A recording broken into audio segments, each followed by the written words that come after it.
Alright, welcome to this episode of Mike's Tool Reviews. And on this one, I'm going to be talking about this 2763 Milwaukee M18 high torque impact wrench. This model, the 63, has the half-inch drive with the hog ring or friction ring, as they call it. That's what my air impact has, so I've never really dealt with the impact with the pin detent. They do offer this in the pin detent, like it'll have that little ball, like your socket wrenches. But from what I've read, that's more for doing like overhead work, up on high heights where you don't want to drop anything. That's not to say that stuff's gonna slip off of this. This is actually, when it comes out of the box, it is pretty damn tight. Like here is, I got this swivel, in Harbor Freight Special swivel impact, and when it's new, it goes on pretty good. If you get it lined up, it goes on really nice, but it just slides right off, and it has enough friction on it where I'm not worried that it's ever going to fall off while I'm using it, unless this gets worn out. But I really don't do enough automotive work to wear out one of these. It's probably going to take years. But they quote it as 700 foot-pounds of torque, and then it has 1,100 foot-pounds of nut-busting torque. That is a quote from Milwaukee's website. Nut-busting torque. There is sex in all levels of advertising, even power tools. It has two modes, though. You got mode 1 right there on the base there, and that's all you get. Low RPM, low torque. They quote that as 100 foot-pounds. So that's kind of like safety mode. You're not going to break anything in mode 1. Mode 2, however, will break anything that's on the end of this. 700 foot-pounds, anything on a car or a light-duty truck. See you later. You're stripping it out or you're snapping a bolt. If you're in forward, where this really shines is reverse. When you have something that's rusted, that was maybe over torqued the last time it was touched, or something bigger, 7/8 bolts or 19 millimeter axle nuts. This took care of an axle nut on my Subaru, no problem. Like, it wasn't even tight, and I'd put a breaker bar on it before I tried this, and thought I was going to bust a nut myself. Trying to get that off, and I bought this a couple days later. I received this, put it on there, no problem. And I didn't even back out the dent. You can have the flange on that nut, then you dent it in to the notch on the axle, so it cannot just back off by itself. Didn't flatten that out or anything. It just took it right off. This actually has more torque than I probably will ever need. But when I buy tools, I like to, if I can afford it, I like to buy the best, most powerful thing that my budget will allow. And this is it. When this came out, this was the big dog on the block. It was pretty much untouchable. I think the Ingersoll Rand has a comparable model, almost identical torque specs. The only difference is that head is angled. It seems to be just as good as this one, but some people prefer the angled head on the cordless ones because it keeps the poking bit away from the battery. Whereas where the Ingersoll, the battery would be at this position, but the anvil part of it would be level. So if you're doing lug nuts or something like that, the battery is going to be out of the way. Some people prefer it straight up and down like this. I don't really have a preference. I'm not an auto mechanic, so this is just for basic maintenance. What I did use this on already was some suspension work. Blew through it, no problem. Nothing was even a remote challenge for this thing.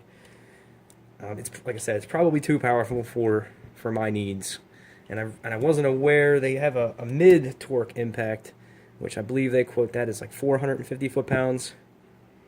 And I thought it was almost as big, and it's only a little bit cheaper, but the little bit cheaper part was right, but it's actually maybe 30%. This part looks identical, but it's about 30% smaller. I don't really see that difference. It's like a $20-$30 price difference, and I don't see the size difference really making or breaking a job that I'm going to do.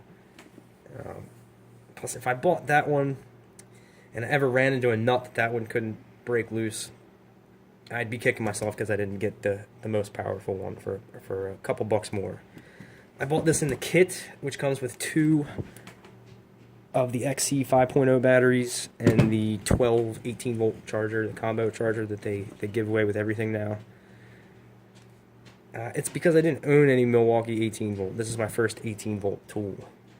But I tend to stick to Milwaukee. They're not. I don't think they're the best. I'm not a Milwaukee fanboy, but I've always been really happy with their products. So I just kept on with Milwaukee. I think the DeWalt and Makita and a few other brands make comparable models to this in size and specs. Honestly, get the one that fits your line of tools. But if you buy this one, you're not going to be unhappy. It is big. It is big and heavy. It's not going to fit everywhere. And at some point, it's probably going to screw me because it's too big. But as a size comparison, this is my old DeWalt 14-volt drill. This thing's from like 2000, maybe even before that. But the size of her, there it is. That's the big difference. This DeWalt's like 2 inches wide. This is like 3. These brushless motors are little short chodes, and it's just about this diameter, but it's only about that long. And then I believe in this section there's a gear reduction, and then you got your anvil. So they're all going to be fat, but I think compared to the brushed, counterparts, the previous generation, this is about the same size. If anything, it's a little bit shorter. I think the brushed ones were longer, but not as fat. But this right now, my air compressor is in my shed, and I do the work in my driveway. I don't have a garage, so when I got it, I was like, "Oh, cool! I got an air compressor with wheels. I need it in the driveway. I'll just drag it from the shed to the driveway." Well, that got old after like the 3rd time, and that's when I started looking into getting something cordless.